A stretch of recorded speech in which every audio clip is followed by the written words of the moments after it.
Good morning, good afternoon, good evening, wherever you are. Very warm welcome to the Q3 2021 update to what's next in OpenShift.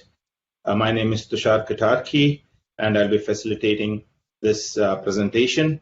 I'm from the OpenShift product management team.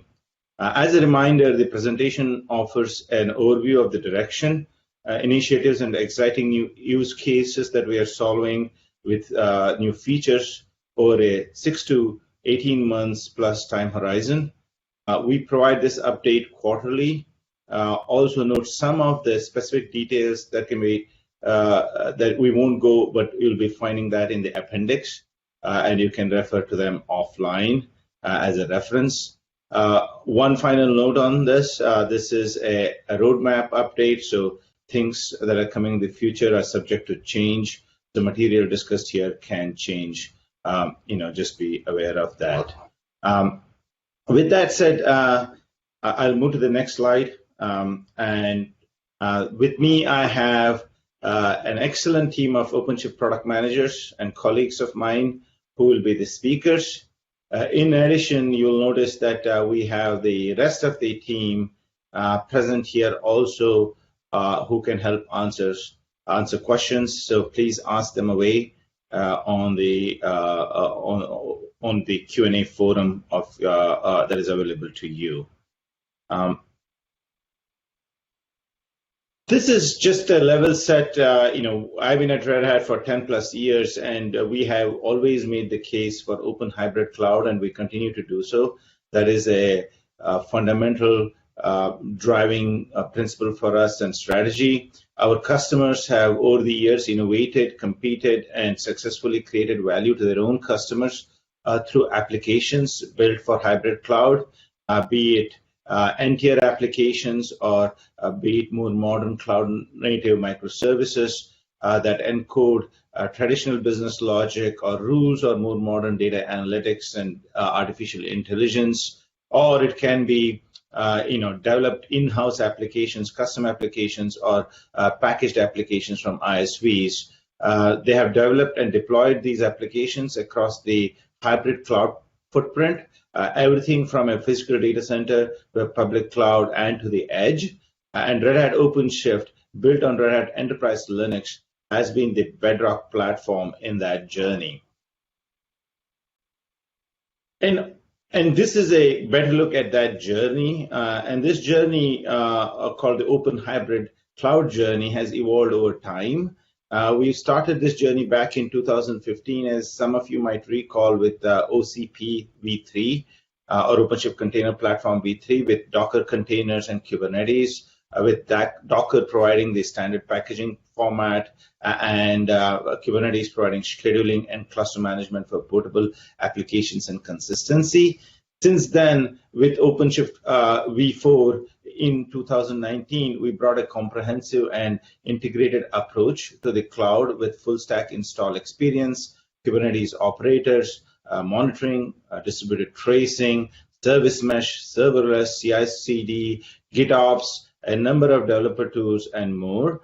Building on this OpenShift v4, and with customers wanting more cloud-based services and consumption, we have added OpenShift as a fully managed service that can be consumed on your favorite public cloud with offerings like Red Hat OpenShift for Amazon or Rosa, Azure OpenShift or ARO, or OpenShift Dedicated, and much more. In addition, we have introduced ACM and ACS for hybrid cloud management and security. Building on this success, building on our success with managed OpenShift, we earlier this year doubled down and unveiled a suite of fully managed SRE-backed application and data services that we call Red Hat Cloud Services. You will see us continuing to add more there through this year and next. Now, where are we headed next? In some ways, we're already on this journey, but our point is to bring you a comprehensive hybrid cloud-based service experience that brings all these together, such that there is a uniform experience for you, no matter where you are on the cloud or on premise or at the edge. be it for a developer or an application architect or a DevOps person or a security ops security person or a system administrator or anybody in charge of operations in general. So OpenShift, just as a quick recap, is available. When we say OpenShift, we are talking about this is the different ways in which it is consumable by you as customers and users. Is available as a fully managed cloud service, or it can be consumed as a self-managed platform. Managed Red Hat OpenShift is jointly engineered, offered, and managed by Red Hat and the cloud provider, so that you can get started with Kubernetes service quickly.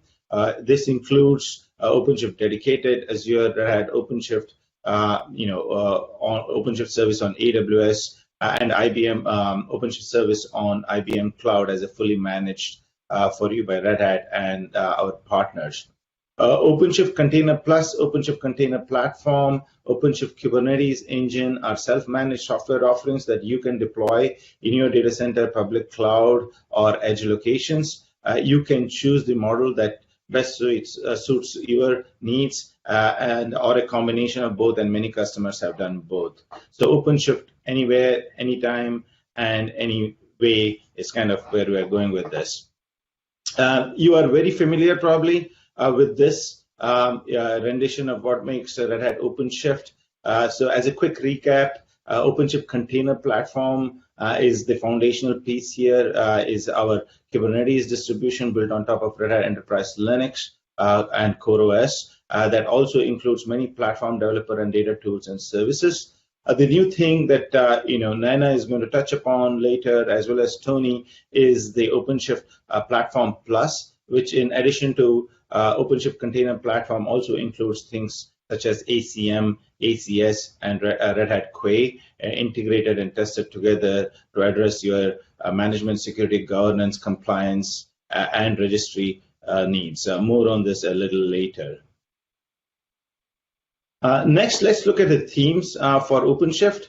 These themes are based on customer inputs, such as you, as well as Red Hat vision and strategy and the broader market and technology trends and changes.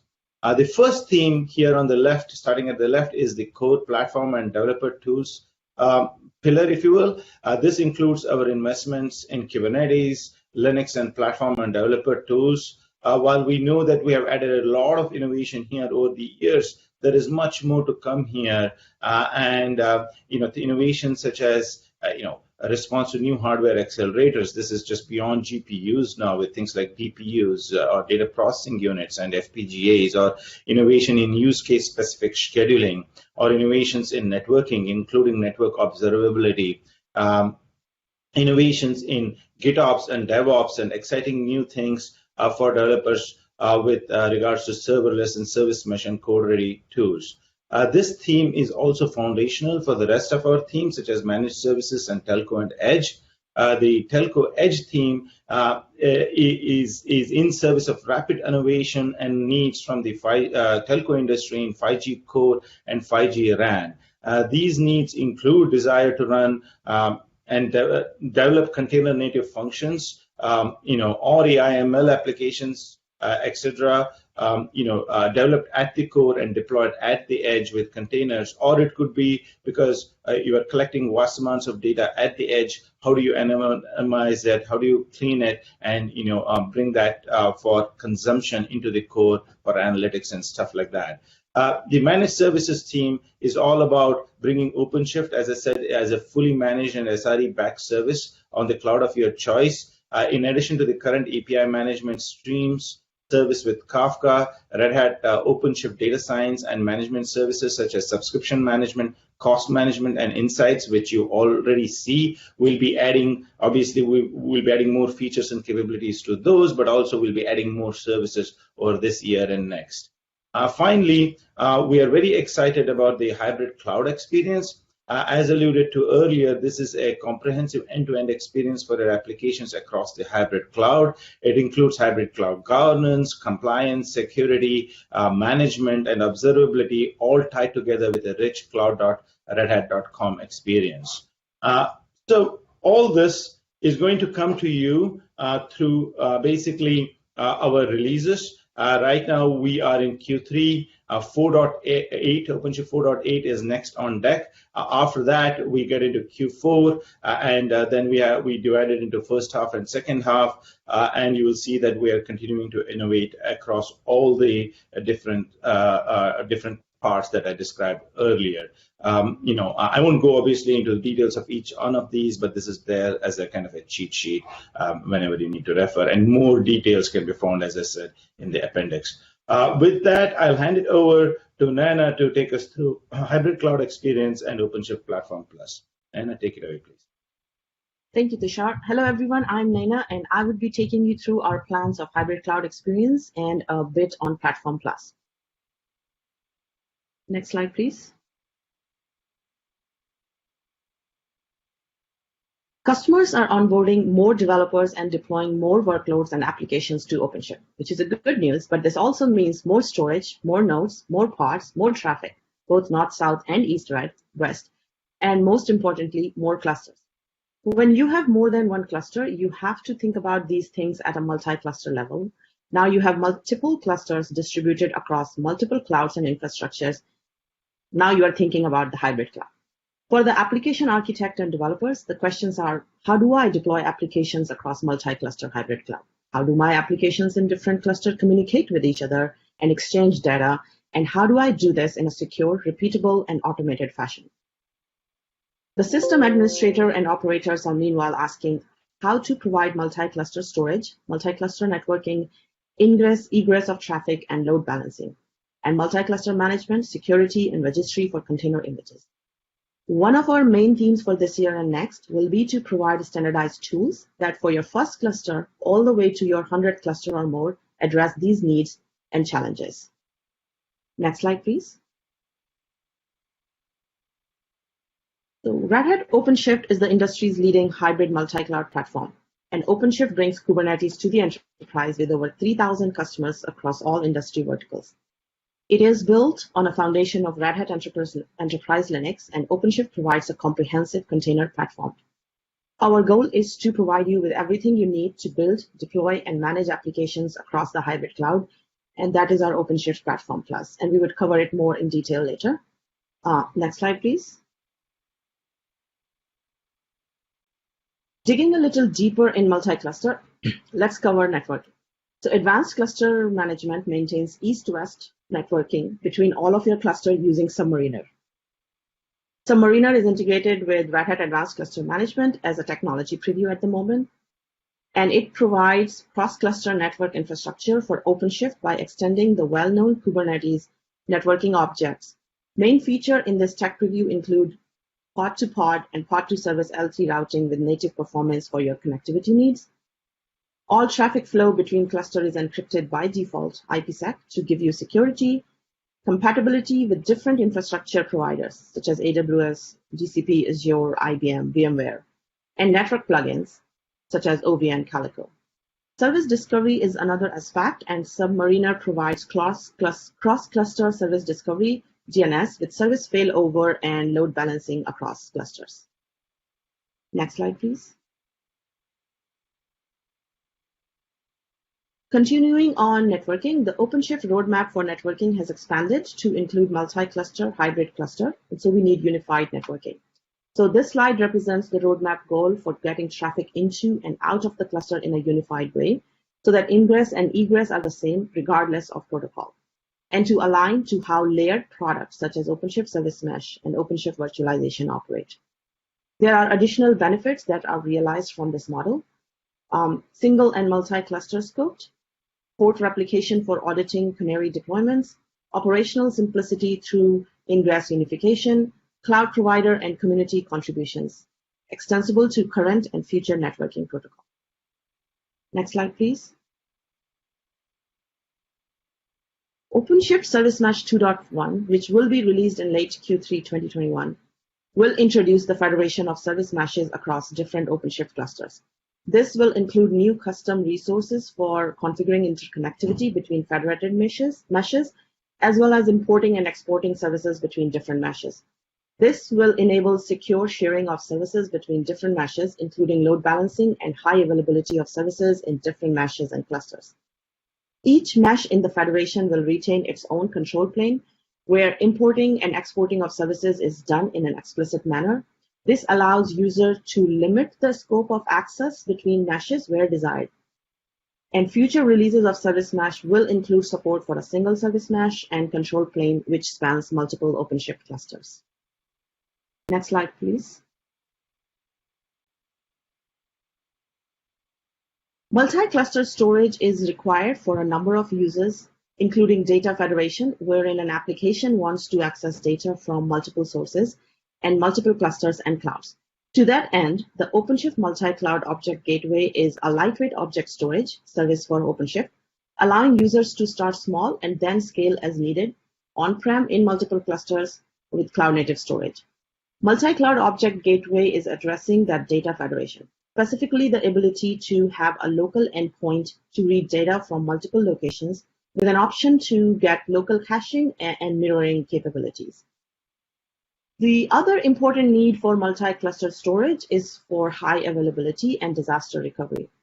The Red Hat OpenShift Data Foundation, which is based on Ceph technology, amongst other things, has a number of current and future capabilities, including synchronous and asynchronous replication that allows for meeting your high availability needs.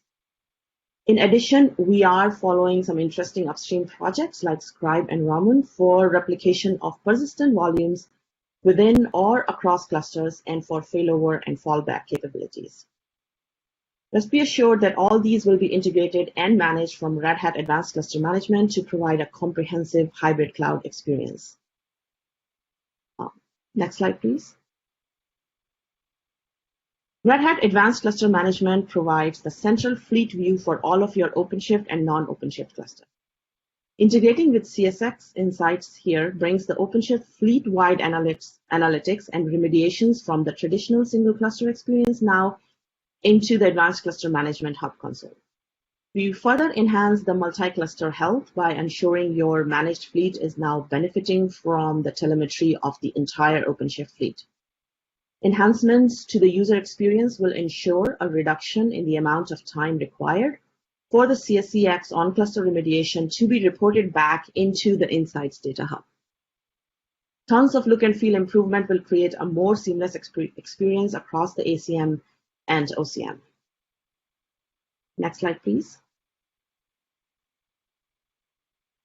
OpenShift Builds v2 will be in tech preview, and this feature, which is based on the upstream project Shipwright, will be a common interface for all application container builds.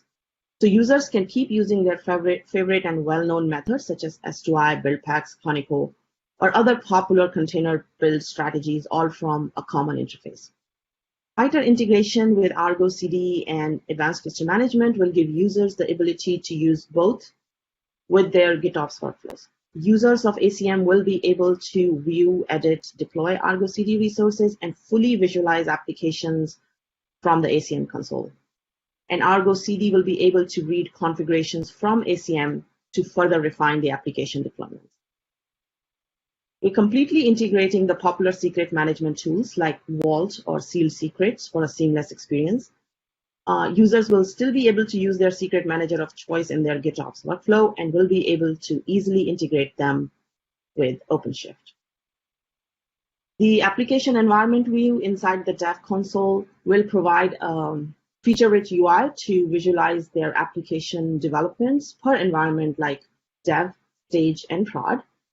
And there will be a CLI, the CAM CLI, that developers can go from zero to GitOps in few commands. This CLI provides an opinionated, helpful practices, bootstrapping experience that gives the developer complete control over how their applications are deployed using GitOps practices. Many customers rely on an internal registry as a trusted source of software. However, at the same time, developers may want to rely on public upstream registries for experiments and rapid prototyping. And this usually conflicts with the security boundaries, the networking and InfoSec teams that the customer sets in place. Quay will offer a new middle ground in the future, the transparent pull-through caching. This feature works together with OpenShift's image content sales policy which will allow the transparently redirect images pulls from a public external registry to an internal registry. If this internal registry is a Quay instance, it will be possible in the future to configure it to cache a certain upstream image repository. And if the image hasn't been pulled yet, it will be pulled by Quay on the client's behalf and will be served from cache and are thus much faster in the subsequent pulls. Quay will autonomously maintain the cache and determine when it needs to update the cache. This will give the administrator privilege to selectively allow pulling from certain repositories. And the entire namespace can be configured as a cache of an upstream registry. At the same time, the developers have the impression that their images pulls are served from the upstream registry. They don't even have to update their image URLs, and they will only notice faster pull speeds and will be able to circumvent any rate limiting some public repositories are applying nowadays. Next slide, please. Effectively securing containers and Kubernetes includes a DevSecOps approach. This approach secures both platform and the applications deployed to the platform. And OpenShift Platform Plus enables DevSecOps for both layers. As you know, that OpenShift Platform Plus includes OpenShift Container Platform, Advanced Cluster Management, Advanced Cluster Security, and Red Hat Quay. The capabilities delivered across these components combine to provide policy-based cluster lifecycle management and policy-based risk and security management across your fleet of clusters. And you can see the flow at the bottom of this graphic. The hub cluster is where lifecycle, deployment, security, compliance, and risk management policies are defined and is the central management point across clusters. DevSecOps for the platform includes pulling images from the Red Hat registry, pulling day 2 configuration code from Git via our integration with Argo CD, and ensuring that all optional operators are deployed and configured. Policy-based deployments also specifies which admission controls should be deployed to which clusters. And the hub also provides a unified view of health, security, risk, and compliance across your fleet. We have many of these capabilities in place today. However, they each have their own UI. So over the next few releases, we will be working to provide an integrated multi-cluster user experience for admin, security, and developer persona in the console. When it comes to implementing DevSecOps for applications, the OpenShift pipeline is the key integration point. It requires implementing security gates in the pipeline.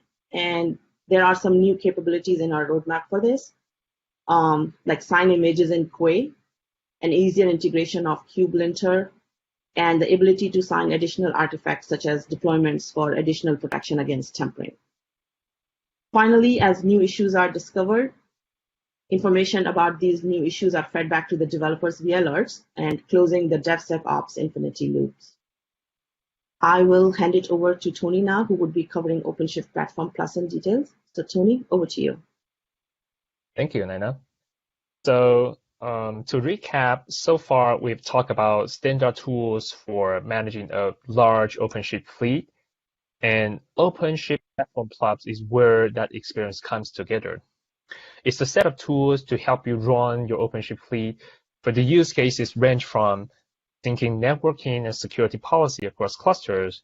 You get ACM on the top right corner shown on this diagram for your multi-cluster view, to threat detections. You have ACS to provide vulnerability detections, or to container scanning and distribution across your fleet. Red Hat Quay on the top right corner on this diagram provides a global registry to manage image across all your environments. So in the next couple of slides, we'll walk you through the upcoming features from these areas in ACM, ACS, and the Red Hat Quay. So let's start with the Red Hat ACM. We continue to drive cluster management capability across 4 high-level pillars, as you guys can see on this slide. And we'll be introducing a new pillar focusing on multi-cluster networking in the coming months. Like mentioned earlier in the earlier slide, we expected to see continued work with submariners and the use case with multi-cluster service mesh coming together. So for the first pillar here, multi-cluster lifecycle management. Operation teams look to leverage Red Hat ACM's Hives and assisted installer to drive cluster deployment on-prem as well as in the cloud. Today, ACM includes cost-effective management capabilities around cluster hibernate and cluster pools for easy and quick access to dev clusters. ACM will also look to drive the same capability into SRE managed OpenShift, all from the same ACM central hub. Customer has been asking for more flexibility in their deployments, and the central infrastructure management will bring a hybrid agnostic approach more aligned to UBI. Moving on to our application lifecycle pillar on the right-hand side, we are continuing to support our customers' investments in OpenShift apps resource, Argo CD, Helm chart, and ensuring a GitOps-driven approach with everything we do. We will also continue to provide the app health and status signals from any deployment source, including Flex and Azure DevOps, through one single console with the ability to deploy applications based on placement labels. ACM will also provide cloud bursting with stateful workloads and the ability to replicate data for customers' business-critical applications via Scribe and ODF. On the bottom left, in our desired state policy-driven governance and compliance, ACM will add a new policy to seamlessly deploy ACS Central and sensors, and we will further enhance the SRE ops experience by sending policy compliance alert to your preferred notification systems. Lastly, for the observability pillar, we are looking to bring cluster health metric support to manage your entire Kubernetes fleet. That includes both your OpenShift and non-OpenShift clusters, all from a single usage dashboard interface. And we are also exporting the ACM hub metrics so that the third-party tools can be used for a deeper level of fleet analytics. Next slide, please. On the ACS front, we have 6 focus here. The first focus is to reduce security program costs. Shifting left is the concept that allows teams to address security risk early in the software development process, allows teams to reduce the cost of retesting, and possible architecture by designing securely by default and catching security issues early. Moving down to the next focus, by prioritizing issues that are most important, security teams can spend their limited time and resource on issues that will have an outsized impact on their security postures. Next, best-in-class OpenShift support.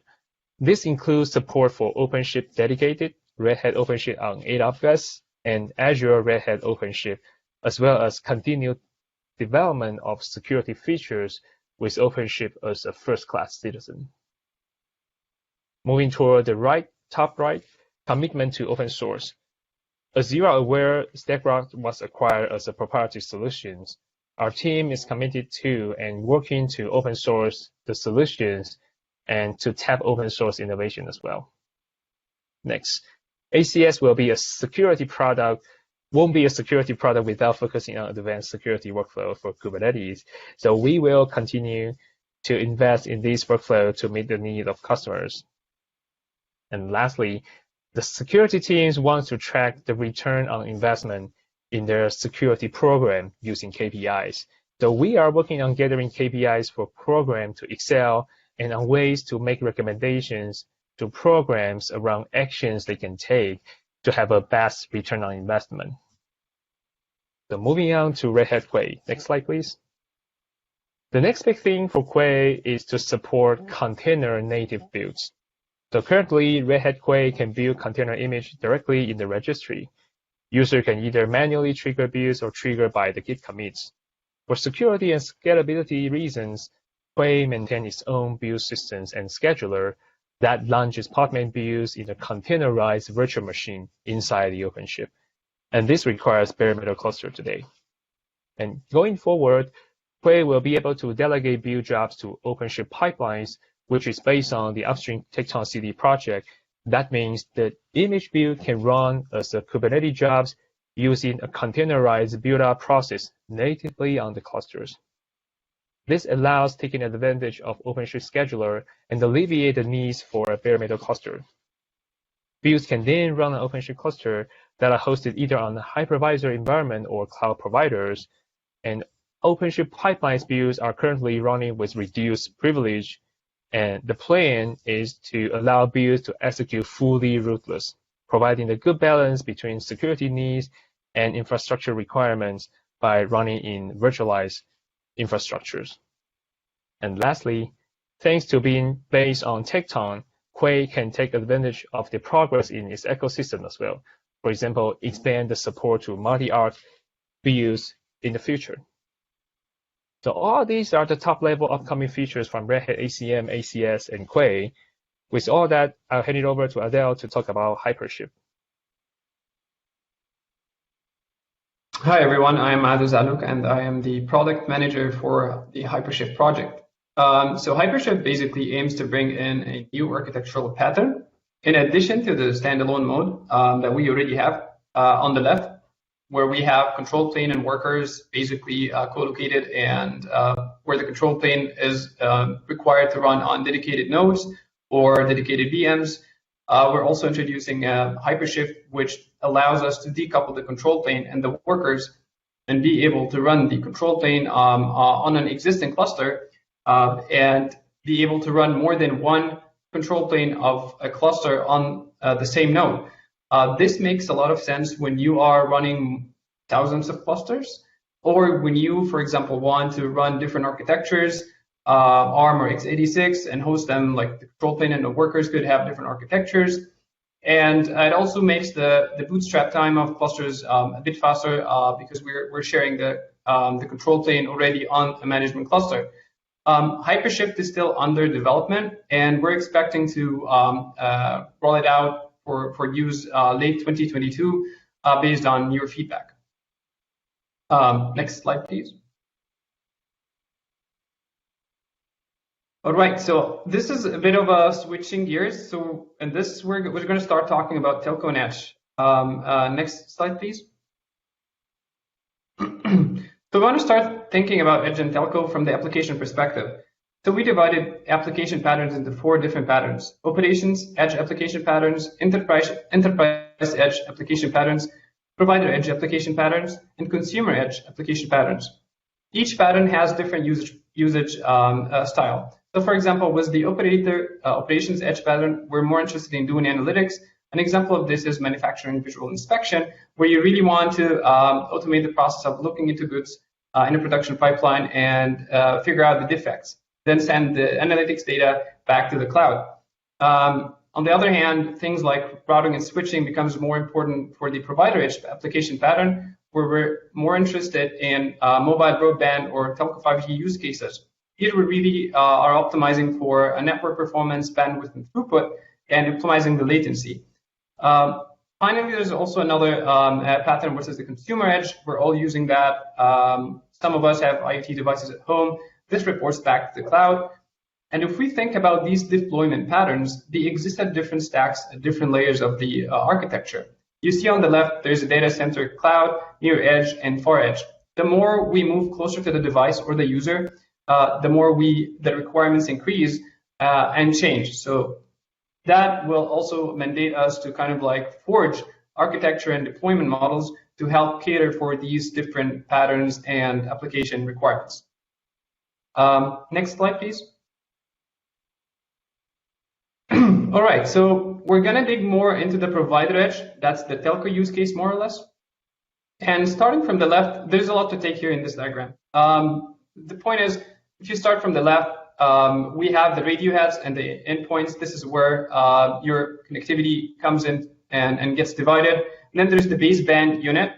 Initially, the baseband unit for 4G architectures and so on were coupled together and co-located at what we call the cell site, which is also very close to the radio head.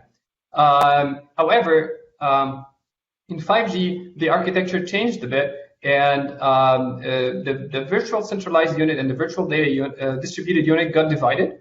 The virtual distributed unit is more concerned with functions on the physical layer, like orthogonal frequency division, multiple access, multiple input, multiple output, or doing medium access control or radio link control, like automatic repeat requests. This is more about encoding and decoding to make sure that you're not losing data at the transport layer for the radio access network.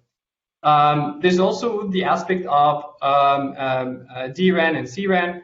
This is more or less how close are we to the cloud. The closer we get to the cloud, the more flexible it becomes and the less the requirements on resources and latency.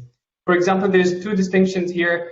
between these requirements. We call them the higher layer split and the lower layer split. This is more about what functions do we want to host where. And depending on the functions, like the 5 functions or the medium access control functions, the requirement increase or decrease. And it becomes a matter of like the use case. Based on what use case do we move closer to the cloud, and based on what use case do we get closer to the far edge. We are trying to cater for these requirements again by offering different deployment models. So the VDU, for example, requires more latency sensitive deployments, requires more network throughput, while on the other hand, the virtual centralized unit does more calculations, does more quality of service, and require more GPUs, more resources on the nodes. And it also gets more flexibility because it's closer to the cloud. It can fetch nodes from a pool and address use cases based on that. So next slide, please. All right, so as I said, like we have different application patterns, different adoption patterns, and different tiers, such as data collection, data aggregation, and data analytics. And the closer we get to the user, the more the requirements become, the harder become the requirements. For example, if we move closer to the user, the latency requirements become very sensitive. We're talking about microseconds and milliseconds. This is a requirement that did not exist before in the normal 3G networks. Additionally, the more we move to the user, the less resources we have. And so we have to also think about how much resources do we offer on the nodes and what deployment models do we think about when we do that. For example, in OpenShift, we offer 4 main deployment models for standalone OpenShift. The first one is the normal OpenShift where you have the masters and the workers. That's a minimum of 3 nodes plus the normal workers. The other one is requiring a bit of high availability. And this is where you host the control plane and the workers and replicate that on 3 different nodes. This becomes, as I said, like when we get closer to the core, when we get closer to the data center, that becomes possible. So this is where a deployment pattern that can be applied at the closer to the core. When we move to the left, we are in need for, or the resource scarcity increases, and we are requiring less resources, and so we provide single node OpenShift, which basically reduces the footprint and reduces the minimum requirement that is needed to run an OpenShift cluster. Finally, at the edge, we have, for example, Red Hat Enterprise Linux for Edge, and then that is closer to the user and the endpoint devices. All right, can you move to the next slide, please? All right, so if we zoom in onto the requirements of the edge, like you saw a lot of devices, lots of IoT, lots of analytics, zero-touch provisioning becomes crucial and critical in automating the installation and lifecycle of these devices. Zero-touch provisioning is technology preview in Advanced Cluster Management version 2.4. It is aimed at regional distributed on-prem deployments. It gives us a lot of benefits because it integrates already and leverages technology stacks. For example, it integrates already with Red Hat Advanced Cluster Management, Hive, Metal Cube, and a system installer. It also has minimal prerequisites to install, which is the name implies zero-touch provisioning. It's perfect for automating multiple devices at scale. So it's really requiring it or self-configuring and enables an untrained technician to kind of like go through the installation flow very easily. Think about like just scanning a barcode to trigger an install. And then you also have highly customized deployments. It can fit in any of the modes that we offer with OpenShift. Fits in either connected or disconnected mode, supports IPv6 dual stack, supports the dynamic host control protocol, DSCP, or static self-discovery, UPI or IPI deployment technology, and more or less, and moreover, it is also edge focused. So there's no additional bootstrap node required as usually is. Then there is self-bootstrapping in place. And finally, it's integrated with ACM GitOps feature, which allows you to manage your zero-touch provisioning and installation in the KNative way and account the actions that is being taken to install a cluster. Finally, it also removes the need for compute management and cluster provisioning only for a single dedicated node allows a pool of nodes to kind of like self-discover and allocate themselves to join a cluster. Yeah. Next slide. Finally, this is how it all fits together. After all, starts from the application layer. The application, as I said, there is different application patterns, different focus. Some application focus on analytics, require more CPU, more resources. Some application focus on data collection and data management. Some application focus on networking, like mobile broadband, telco, IoT, and all these applications have different dependencies. They force us or they add constraints. And these constraints can come in different shapes and form. The constraint can come in space or footprint available. As I said, when we move closer to the edge, the space and the footprint decreases, and we have to find solutions for that. We need to think about scale. How can I manage multiple deployments of any of the deployment models that we thought about? How do I increase the latency and the throughput? How do I improve performance and resiliency, especially when I'm dealing with telco and mobile broadband? How do I increase high availability when I'm close to the core and hosting critical application that all the entire layers of the edge rely on? Another layer becomes more important. How do I automate all of this? How do I give my users the ability to delegate the installation and handle all the installation and life cycle of these devices at scale? Finally, we have to support different infrastructure types, as always, virtual machines, bare metal, the different flavors of an installation. So how do we cater for these needs in OpenShift? So coming next, especially in the second half and the first half of 2022, as I said, zero-touch provisioning integration with ACM that allows us to manage and co-locate the deployment and installation at scale for single-node remote worker deployment models. 3-node clusters for HA that also ties back to the high availability requirement. And then there is DU profile optimization, decentralized unit profile optimization, because we deploy single node as the DU representative, or SNO is the DU in the telco edge model.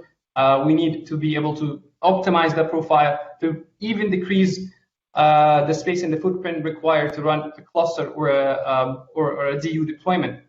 And then we have network optimizations coming up.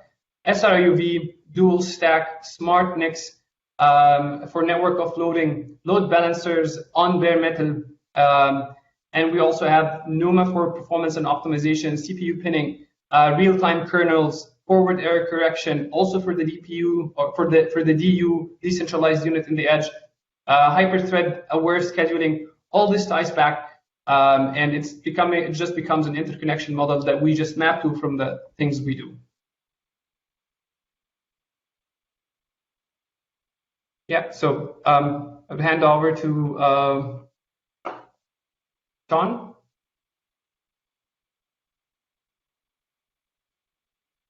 Thank you very much. Hopefully everyone can hear and see me okay. So if we could move on to the next slide, please. So hey everybody, my name is Sean Pertel. I'm from the Managed OpenShift Cloud Services product team. In addition to all the great features that are inherited from OpenShift Container Platform and the integrations that we have with other Red Hat products and services, I was hoping to provide some focus and visibility with a few simple slides today on some specific roadmap items that apply directly to our managed OpenShift services. So first, I just want to start quickly with some a compliance readout, if you will. So PCI is now available for both OpenShift Dedicated and our ROSA offering. Our next focus will be on FedRAMP certification, which is currently targeted for the second quarter of 22. HIPAA ready certification is also next on the agenda. It's in the scoping phase for OpenShift Dedicated and ROSA. HIPAA certification is also next on the roadmap for ARO, for our Azure Red Hat OpenShift service. And then in addition, on the ARO side, we're also working on a FIPS mode install option. Moving on a little bit to the second box there on security, I wanted to specifically call out a few things. So starting with Amazon STS, so now with ROSA and OpenShift Dedicated, we can leverage policies within Amazon's secure token service to gain access to AWS resources needed to install and operate the cluster. So this allows us to do things in a more standardized and secure way on AWS and to more directly enforce least privilege policies, right? Reduce the overall permission requirements needed for both the installation and the ongoing maintenance of our managed clusters. In addition to that, we've also introduced Private Link, which removes the need for direct public internet access for a cluster and allows more VPC network customization. It enables, for example, our Red Hat SRE teams to access the cluster for maintenance or upgrade procedures through a private connection with no need for public internet. On the ARO side, this is already available, but there's an analog for egress, which we call egress lockdown, which allows for much more control over the egress traffic to and from, well, egress, it would be from an ARO cluster, right? Bring your own key encryption is something that's being worked on for both AWS and Azure storage options. For ROSA and OSD, we are working on an additional layer of etcd encryption. It's worth noting that etcd storage is already encrypted, but this will provide an additional layer of security around etcd.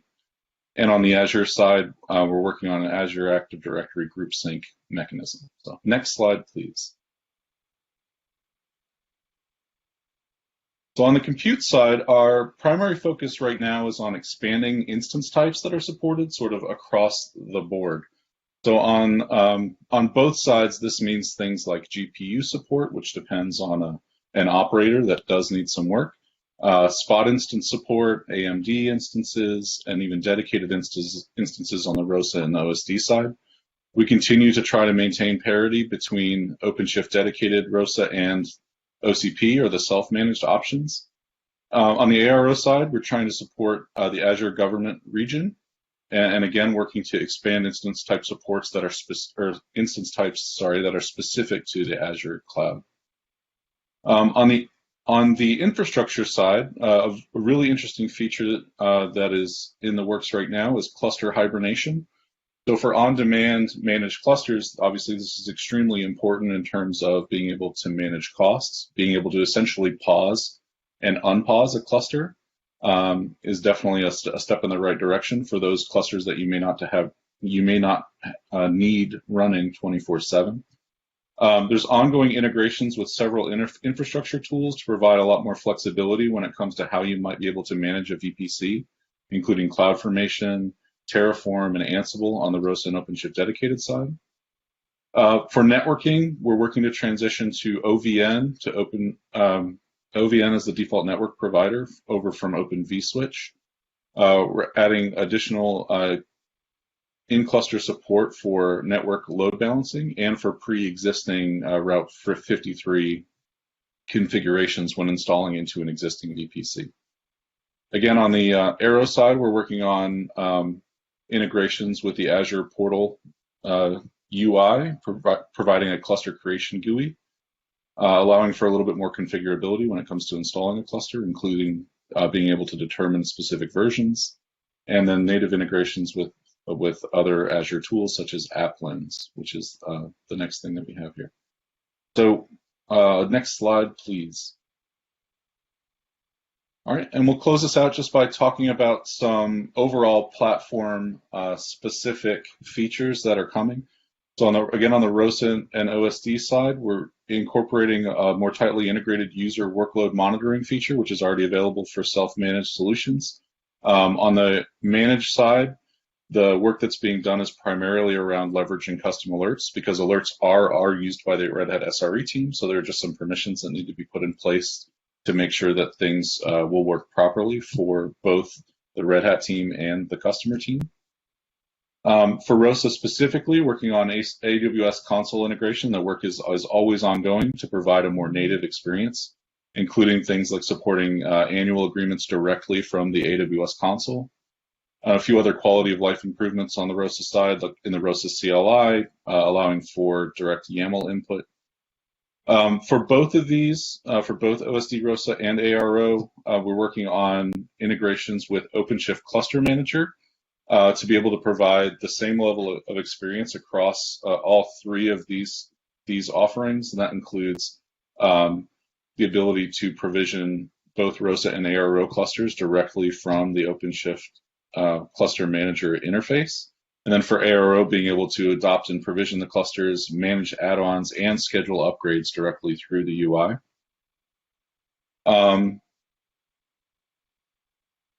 Yeah, I think that covers what I've got here. So the next slide, please. The last thing I wanted to touch on really quickly is our ongoing efforts to provide more visibility and avenues for direct feedback to our product teams. It's very, very important to us.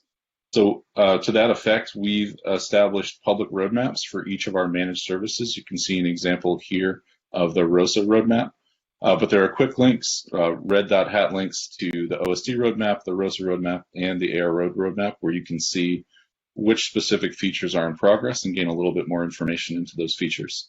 Next slide, please. And then finally, as part of those public roadmaps, we've enabled the RFE tracking and issue tracking through the standard GitHub issue tracker. So again, any feedback is always welcome. Any requests for features are welcome through here, and we'd be happy to open up a dialogue. And hopefully this will help provide ongoing visibility to our managed OpenShift services. And with that, I am going to hand it off for core platform and developer tools. Thank you. Good morning, good afternoon, good evening, everyone. Welcome to the roadmap update on the core product, platform, and developer tools. My name is Anand, Product Manager at OpenShift, and I'll be taking you through the course of this presentation. So what's next for the OpenShift console? The console, as you know, is the face of the product for cluster administrators. So first, we have the OpenShift Platform Plus that enables us to do so much more. We will be combining the capabilities of ACN, ACS, and Quay, so we can offer our customers the ability to manage, secure, and deploy across clusters. And this is becoming our foundation for the OpenShift hybrid story. Our hub and spoke model with SSO enabled will allow clusters to accomplish their goals. Next, dynamic plugins. The OpenShift Web Console framework will now work with dynamic plugins that will enable our teams to create beautiful layered UI with minimal effort. With these dynamic plugins, operators can deliver and manage their UI experiences with the release cycle, giving operator creators much more control and flexibility. And the result of the dynamic plugins and the OpenShift Platform Plus is that you have a hybrid console that brings everything together into a single UI with a single URL, and users can now see their entire fleet in a glance and drill down as needed. The hybrid console is a multi-cluster UI experience that will enable an awesome layered experience with core add-ons, third-party ISVs, and even customer zone integration. And users will be able to tailor it exactly as it fits their needs. Slide, please. So in this slide, I want to talk about our investments into serverless and our journey to strengthen our portfolio in the serverless space. There are two pillars for it. One is serverless deployment platform. And for this, we want to lead by example and become the community leader and thought leader in KNative and serverless. And one aspect of it is obviously to add more event sources like Kafka, strengthen our security story, and we also want to scale our performance on the serverless side for driving and increasing adoption. And the next pillar is around user experience. We want to attract enterprise developers as well as non-developers, people who cannot code, people who cannot write a YAML. Usually, personas like data scientists and content developers to use serverless to author platforms. And as they do that, they should be able to integrate with other platform services such as observability, integrate with other Red Hat and other cloud service providers. And we will also let users take this for a run through the developer sandbox trial. The next is around the serverless platform itself. And we're doing this in two steps. The first is to make serverless the default way of deploying workloads such as customer workloads and other managed cloud offerings. And the second step is to make OpenShift serverless a fundamental and integral part of OpenShift itself. So regardless of where you deploy OpenShift, bare metal or Red Hat Virtualization or other managed cloud services provider, serverless will be available for you to use. And all of this, leads us to the fact that we create a foundation that is very application centric, is very focused on centralized hybrid cloud. And the developer experience is not in deploying clusters or deploying pods or deploying nodes. the developer experience is in deploying the application itself, and the cluster creation is less important than making sure the developer is productive. Next slide, please. In this slide, I want to talk about our investments to our operators. So first of all, you can now write operators in Java. Java is still a very popular enterprise programming language. If you look at any programming language survey, TOB index, Java still rates somewhere in the top 5. And Red Hat has invested in Quarkus, which is cloud native Java, and we want to extend that to writing operators with the Java programming language. And we also want to enable granular permissions. So as OLM shifts its lifecycle model towards global operators, we want to make sure that additional controls will be available to introduce fine-grained RBAC, selectively enabling who can see the operator, use the operator, what can a particular operator do in a particular namespace, and whatnot. Next, on the operator investment, you might have heard of something called cloud-native application bundles, which is basically a cloud-native way of packaging distributed applications. So we've heard from a lot of our customers, and they have said that on the cloud-native application bundle side, they would like to combine the goodness of both operators and Helm charts. So in the future in OLM, you will have a generic API to install, distribute, and unpack cloud-native content, such as content and operators and Helm packs in OpenShift clusters. And last but not the least, catalog files. Today's catalog management in OLM is based on images, which are incrementally added to a database. As users look to automate this process and have a more direct control over update graphs, channel management, and package level metadata, OLM will introduce a new way to declare catalogs using a single YAML file.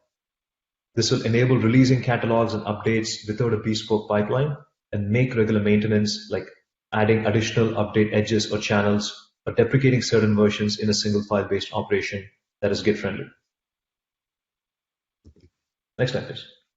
So what's next for Helm on OpenShift? Helm is is one of the most popular package managers in Kubernetes, and we continue to make investments in that direction. And the goal is to provide a self-service application development experience that enables developers to use tools they desire and deploy the applications with minimal intervention. So along with operators, Helm is a very popular way to deploy applications on Kubernetes. And we're continuously targeting to enrich the developer catalog to make Helm charts available out of the box. We've recently introduced a new certification program for Helm charts, along with partnerships with HashiCorp, IBM, and GitLab, with more partners getting onboarded as we speak. And you'll also see more products and applications from the Red Hat portfolio available on OpenShift with Helm charts. Next on Helm charts. Users often deal with potential security issues and misconfigurations when they pull Helm charts, and this can get quite challenging. The dependency graph can get very large, and each layer can potentially introduce misconfigurations and security risks. So we want to help developers to ensure that Helm charts follow best practices and avoid any kind of misconfiguration. And so we'll be looking at providing these best practices, documentation, and tooling to make sure that the Helm charts are secure and they work properly. And last but not the least, on Helm charts, we will be continuing to make greater integrations with various developer tools and services. The developer console in the OCP console will allow you to easily test your charts, and we will also provide the ability to install a Helm chart directly from an archive. And on the IDE tooling side, the OpenShift plugin for VS Code will provide the ability to install tools that are available out of the box on OpenShift, as well as the ones you've configured in your Helm chart registry. Next slide, please. OpenShift virtualization. So OpenShift virtualization is, again, a very popular way of running virtual machines and containers together. And the investments we're making in OpenShift virtualization is around these 4 broad umbrellas. First umbrella is hybrid cloud and edge. We want to optimize for smaller deployments like single node OpenShift, compact clusters, and we also want to support bare metal instances on public cloud. Next, on the workload side, we want to enhance support for workload acceleration technologies for sharing GPUs across technical workstations, video rendering, and AI ML workloads. On the third pillar of enterprise scale, we continue to see production rollout for customers who are modernizing existing application at enterprise scale. One example is a major e-commerce company relying on OpenShift Vert to modernize their private cloud services that involves millions of active users. And as a part of supporting enterprise scale, we continue to enhance our partner ecosystem around data protection, backup restore, and disaster recovery. And in this regard, we're validating SAP HANA as a key workload to scale to our enterprise use case. And last but not the least, the fourth pillar is migration at scale. So simplify bringing virtualized workloads to OpenShift. We have introduced migration toolkit for virtualization, which supports warm migration from vSphere. Will enable migrating workloads from Red Hat virtualization with minimal disruption. Next slide, please. So OpenShift Sandbox containers. So OpenShift Sandbox containers is based on the Kata containers open source project, which provides a more secure container runtime using lightweight virtual machines. Right now, it's available as a technology preview, and this adds capabilities for running specific workloads that require extremely stringent application level security. So while most of the applications and services running on OpenShift can be served by strong Linux features like SE Linux or seccomp profiles and whatnot, Sandbox containers provide an additional layer of isolation that's needed for high sensitive tasks such as privileged workloads or running trusted code. So think of it as a good combination between containers and virtual machines. You're getting the lightweight and speed of containers, but at the same time you're getting the secure isolation goodness that virtual machine brings. So it's really combining the best of breed of containers and virtual machines. And what does virtual OpenShift Sandbox containers provide in the latest set of releases is FIPS compliance. This means that you will be able to deploy OpenShift Sandbox containers on FIPS-enabled clusters, and it will be safe to deploy the operator on FIPS-enabled clusters. Next, the operator will delegate the upgrade of the Kata container to the machine config operator. Next, we are introducing must gather to collect cluster information and information about Sandbox containers so that it's easy for cluster admins to debug these Sandbox containers. And these Sandbox containers will also support disconnected environments. And we will also be using a metrics endpoint called Kata Monitor to fetch metrics for different Kata containers endpoints such as the agent, the hypervisor, and the shell. Next slide, please. So this slide, I want to talk about our investments for OpenShift on bare metal. First being advanced host networking configuration will provide a declarative configuration for setting VLANs, bonds, and static IP addresses at install time and on day 2, leveraging the technology in Kubernetes and mstate. Next, you will be able to run bare metal OpenShift anywhere, which means you could run it on like physical hardware in your data center, or you could also run it on virtual machines, say for instance on OpenStack or on Red Hat virtualization. Next, node health checks and remediations. So bare metal clusters should provide workload protection to hardware failure regardless how the cluster was installed, IPI, UPI, or assisted installer. But the machine health check requires the machine API, which is available for IPI only. And so to make sure this node health check is supported for other environments like UPI and assisted installer, we're introducing node health check to allow node failure and detection without using the machine API. And we're also working on protecting the workloads on single node OpenShift clusters in cluster pairs. Last but not the least, on bare metal improvements in OpenShift is hardware management and observability. In 4.8, we added a number of performance-related hardware attributes to the node feature discovery operator to help place workloads on nodes based on performance required. And now we're adding the ability to configure BIOS settings to ensure nodes are profiled according to a desired configuration. And we're also working on observability from the console to show hardware information from multiple cluster nodes. Next slide, please. So next slide, I want to talk about our investments to specialized workload scheduling framework. And this is really a multi-layered cake. So I'm going to read this, cake, top to the bottom. At the top is your, specialized workload, right? Like your big data workloads, your self-driving, application for your cars and whatnot. And right below that is your multi-cluster application dispatcher, which helps prioritize the workload, set quota limits based on customer business requirement. And below that is your open data hub, which provides workflow like Kubeflow to run the AI ML models. And below that is your specialized operator framework, which consists of two parts. The first part is your Red Hat specialized scheduler operator that provides a specialized scheduler, for instance, a batch or a gang scheduler that will start and execute and finish the job together. And the next part of the operator framework is a customer-developed specialized workload scheduler operator. And with this, customers can build their own scheduler that best fits their workload needs. And below this layer in the cake is basically the scheduler profile that lets users plug and play which specialized scheduler they want to use along with the default OpenShift operator. And obviously all of this runs on OpenShift, which is enterprise-grade Kubernetes, and obviously OpenShift is powered by RHEL and RHEL Core OS, which are enterprise-grade operating systems that can run on any cloud or any infrastructure. Next slide, please. Thank you. So next slide, I want to talk about installation and updates. So we're working to enable OpenShift to be deployed on even more number of platforms, including Alibaba, Nutanix, Azure Stack Hub, Equinix Metal, IBM Public Cloud, Microsoft Hyper-V, and we want to improve this list as we go forward. And we're also expanding our existing provider support to include more regions and more cloud instances and whatnot. And there is also support for RHEL 8. So you will see that RHEL Core OS is obviously still the default choice of operating system for the control plane, but for the compute and infrastructure nodes, we will provide the option to use RHEL 8 for your application workloads.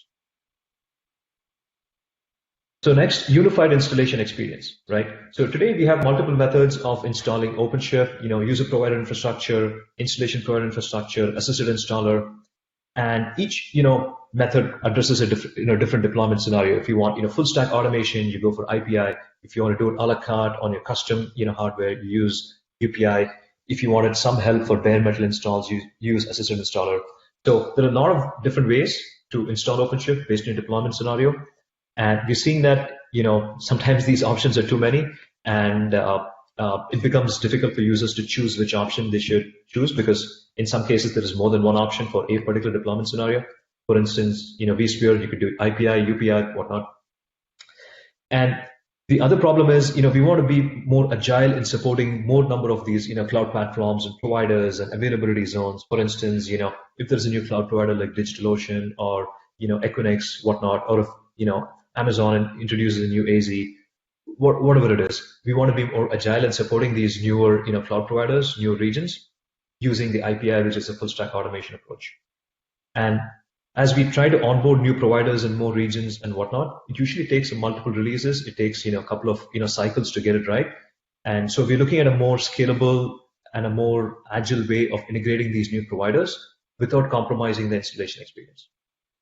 And at the core of it is going to be the install core, which is basically installing OpenShift, and we want to improve that, obviously. And layering on top of that is a cluster lifecycle API, which we also want to improve. And we're also looking at centralized host management, which is to manage hosts across multiple ways of deploying OpenShift. And at a high level, this effort will involve introducing the OpenShift Hive operator, which will provide a cluster provisioning API upon which we can build a new central host management service, along with improving cluster provisioning experience with, OpenShift, OCM, and ACM. And last but not the least, on EUS to EUS upgrade, we're working to improve the experience for customers while minimizing workload disruption. While some intermediary versions cannot be skipped for control plane upgrades, we're looking at skipping those for the compute nodes. This means that the control plane upgrades will be done sequentially between EUS releases, but for some intermediary versions, we may be able to skip the upgrades on the compute nodes when progressing to the next EUS release. So for instance, the process will require pausing the compute machine config pool at specific times during the upgrade process so that the upgrade can be skipped while moving for intermediate releases. And as you can see in this diagram, if let's say you're on 4.6 EUS, all control plane and data plane nodes are running on 4.6. And if you, let's say, upgrade to 4.6.1, or, let's say 4.n+1, whatever that is, you will upgrade only the control plane nodes and not the data plane nodes. And then if you want to go to the next EOS release, we'll just upgrade all the nodes. So that way we minimize workload disruption, but we still, keep in touch with the latest and greatest updates to the control plane. Next slide, please. So next slide is about bringing your own Windows Server host. We're seeing that the world of Windows sees customers treating their instances more as pets than cattle. And there is a desire from customers to be able to reuse these pets Windows Server instances on OpenShift worker nodes, run Windows workloads, and gain similar benefits that their Linux workloads get when managed by running OpenShift. So today we support Windows Server container deployments on OpenShift on 3 platforms, AWS, Azure, and vSphere, using the installation provided infrastructure method, or the IPM method. You want to extend this out to BYOH, so that if you have these Windows Server instances as pets, say for instance you have a bunch of Windows Server x86 servers running in your private data center as racks, and you want to treat these as pets and not cattle, this feature will let you onboard those Windows Server instances as worker nodes or compute nodes on your OpenShift cluster. And the only 2 caveats is that the Windows Server instance has to be on the same network as the Linux worker node in the cluster that they're connected to, and the instance also has to be in the same cloud provider that the cluster is brought upon. And the second caveat is that the prerequisite for Windows containers is OVN hybrid.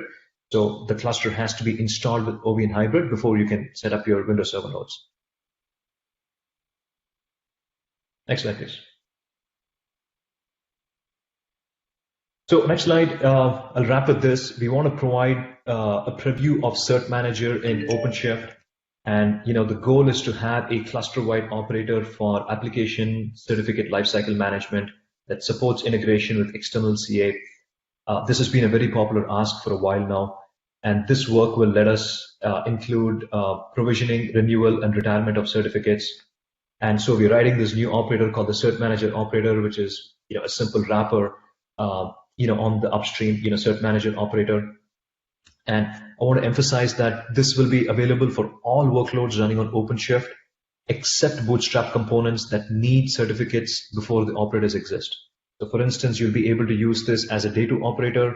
You'll be able to use this as an OLM installed operator for any application installed on OpenShift, any middleware component installed on OpenShift, and obviously, any applications you may use. It is not meant to replace any of the day one, certificate management for HCD or for any of the API server or control plane infrastructure components. It's only for application level certificate management.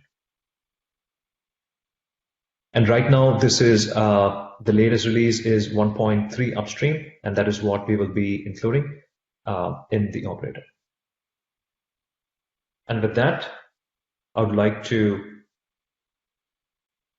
wrap this presentation. And thank you for attending. The slides and the recording will be posted on Twitch. Once again, have a wonderful day, and thank you for attending the roadmap update on OpenShift. Thank you.